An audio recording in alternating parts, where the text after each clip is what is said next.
I want to give my coworker a list of roguelike games. Ooh, buddy, you're the master. Message your top list. If not, we can just talk about them. So let me know when you're ready to write. Okay, ready. Got it. All right. So in no particular order, the best roguelites that I have played, roguelike, roguelite, whichever. I'm not going to get into that whole debate, but the best ones that I have played. So Binding of Isaac for me has a ton of replayability, just an absolute metric fuck ton of it, because of all the different items, combinations, secrets, hidden bosses, hidden endings, all the challenge lists. There's mods people are putting out, even if you like big titty demons, those are in mod. I saw that on Reddit like 2 days ago, and the comment section was wild. So a lot of replayability in Isaac, a lot of fun, very difficult game, even though it's easy to play, hard to master. Next up, Hades. Hades is good, I would say, for someone who likes to do more of it's definitely a more story-based roguelite. It's not any less difficult than like Isaac or any of the others. It is just, they provide a lot more flavor to it, right? Like Isaac, there is a story. It's a little fucked, okay, a lot of it fucked up. Let's put that caveat out there now. It is, by and large, though, not the focal point, whereas in Hades, it is. Until you clear the story, and then at which point it becomes sort of like Isaac, where it's just a bunch of replayability, new items, new things to do, that sort of thing. See how high you can drive the challenge level with heat. So Hades is on that list as well. Number 3, Dead Cells. We've been playing it a lot recently. It's very fun, very much like Binding of Isaac in that there's kind of a story. It's not really a focal point. It's very much a hack and slash roguelite. If they like platforming, there's a ton of that. So that would be a very good one. I really like it.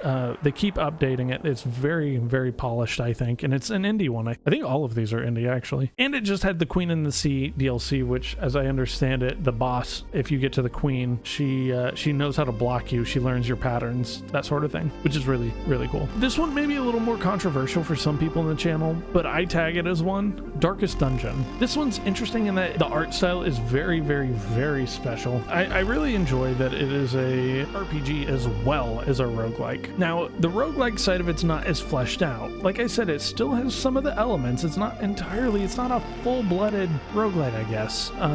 Not what you think of if you think of like Dead Cells, Binding of Isaac, and those, but very much still in my heart a roguelike. Now, like I said, there's going to be some people debating that one. It's on the edge. Games like this and Metroidvanias are also acceptable. Okay, that opens this up way wide. Metroidvanias, I'm going to admit, I'm not as familiar with those, but like you could probably throw in Hollow Knight into that list. Salt and Sanctuary could also go in there. Those are 2 indie ones that are very 2D. They could fit in there. Obviously, the grandparents of them all, Ancients, the lovely Metroid and Castlevania, any of those can fall in that. Also, ones like Rogue Legacy, that's a fun one, and I think Rogue Legacy 2 just came out not too long ago. That one is more of a typical castle, like 2D platformer. It's kind of a cutesy take on roguelites, where the whole point is that your ancestors are trying to storm this castle for riches, glory, and everything else, and other things as well. I think there's more story points to it other than just that. What's the recently popular one that is card-based with monster characters? I think your life is displayed as lit candles. I'm gonna guess that's Inscryption. I have that. I have not played it.